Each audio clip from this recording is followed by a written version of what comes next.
So I'm waiting to pick up one of Ava's prescriptions, my daughter's prescriptions.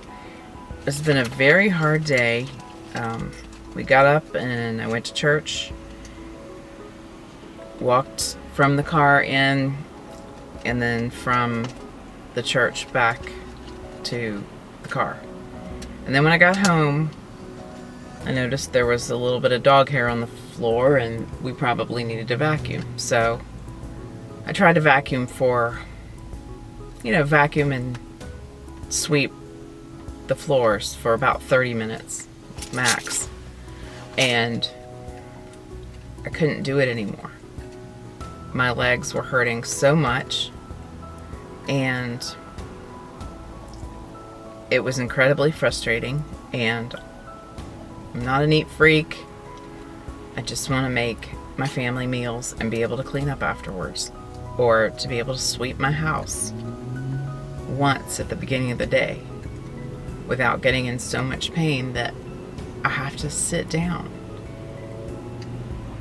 I'm 44 and I can't do anything but sit. And maybe it's because I've been doing a little more pet sitting. Last week I was supposed to go skate, but I got a call, hey, and my friend is she has hip problems herself, and so she's trying to work out and wants someone to watch her dog while she works out. And you have to, not only did I want her to work out, but you have to go when there's work if you're trying to start something new, which is kind of what we thought about pet sitting. We could, at least I'm sitting and the kids could walk the dog for me. So I've spent more days doing that than just working on the one thing that seems to give me pain relief, which is skating. Also, I've been spending more time trying to get in to see doctors and phone calls and trying to get my records so that someone here will see me and tell me whether it's the metal being released that's causing me pain every time I stand. I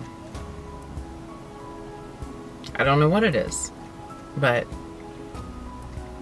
I have kids that I would like to care for, and I have a husband who does everything he can.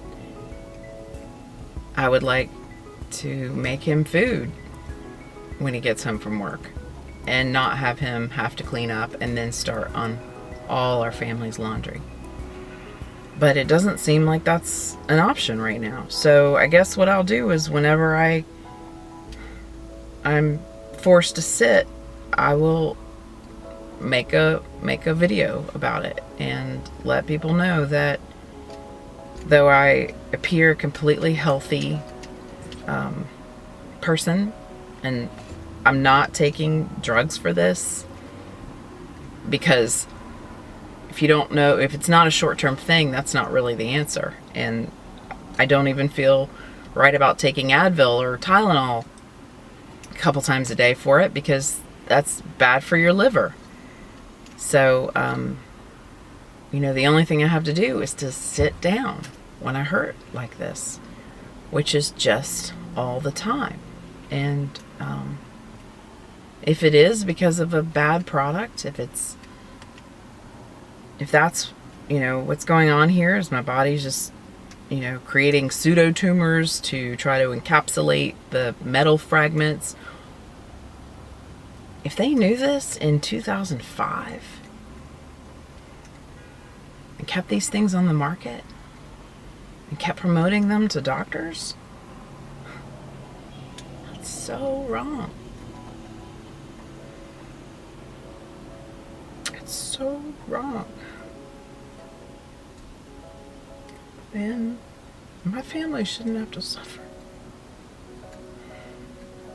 because of that. That's just wrong. So, the more I find other people who have these same kind of hips, and they explain that just like me, the doctor said, oh, the hips are fine, x-rays look good, you're good. And I'm scared to death. I mean, this was the answer. Getting your hips replaced at 39 was, I mean, and I've put off getting the metal liner switched out so I wouldn't have metal ball on a metal surface creating debris or creating metal debris. I've waited to do that because I'm scared. Because the last hip surgery didn't help me. So, like, why would I get another one? So, the more people I talk to in a similar situation who say, yeah, I finally got the metal taken out because despite the doctor saying they were good hips, they weren't. But it was too late because all the metal had destroyed a lot of my tissue and bone. And it harmed my heart. I have cardiomyopathy now and kidney damage and things like that. So, I just want people to know that I had a good, productive life before this, and I'm mad. This wasn't a car crash. It wasn't an accident. If I can't walk now because somebody chose to bring back to market metal hips that, doctors knew in the 60s and 70s that they weren't good, that they caused problems for people, and if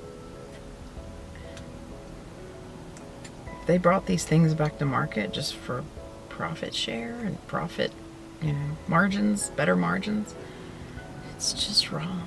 It's so wrong.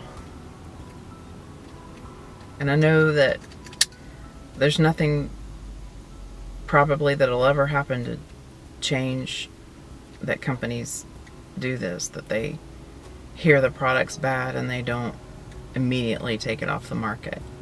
And then a couple more tens of thousands of us get this product, but I at least want somebody to know that it's wrong.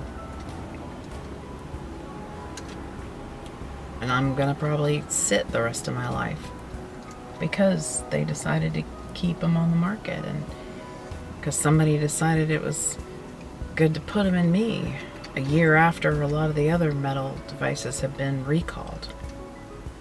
Wouldn't you reserve some judgment there? Wouldn't you say, similar devices are off the market now. Maybe I shouldn't put something similar in this young mother patient? I don't know. I'm gonna do less dog sitting next week and just pray that money falls from the sky and that somehow we'll be able to keep our family in a home, and spend next week more focused on physical activity. I don't know what the answer is. Try to get seen by a surgeon. Try to get my records, 4 years of records, going to different doctors saying, can you help me? Can you help me? Can you help me? And try to compile all those records and get them to this doctor in town. My neighbor across the street knew him and recommended him, and so he also reached out for me on my behalf and reached out to this doctor and said, please see her, because he sees my family struggling as he watches us from across the street, and he knows that I have mobility problems and I have little kids, and he feels for us. So hopefully this doctor will eventually see me once I get all my records together, and because I've had a couple people now call him on my behalf, which is such, praise God for that.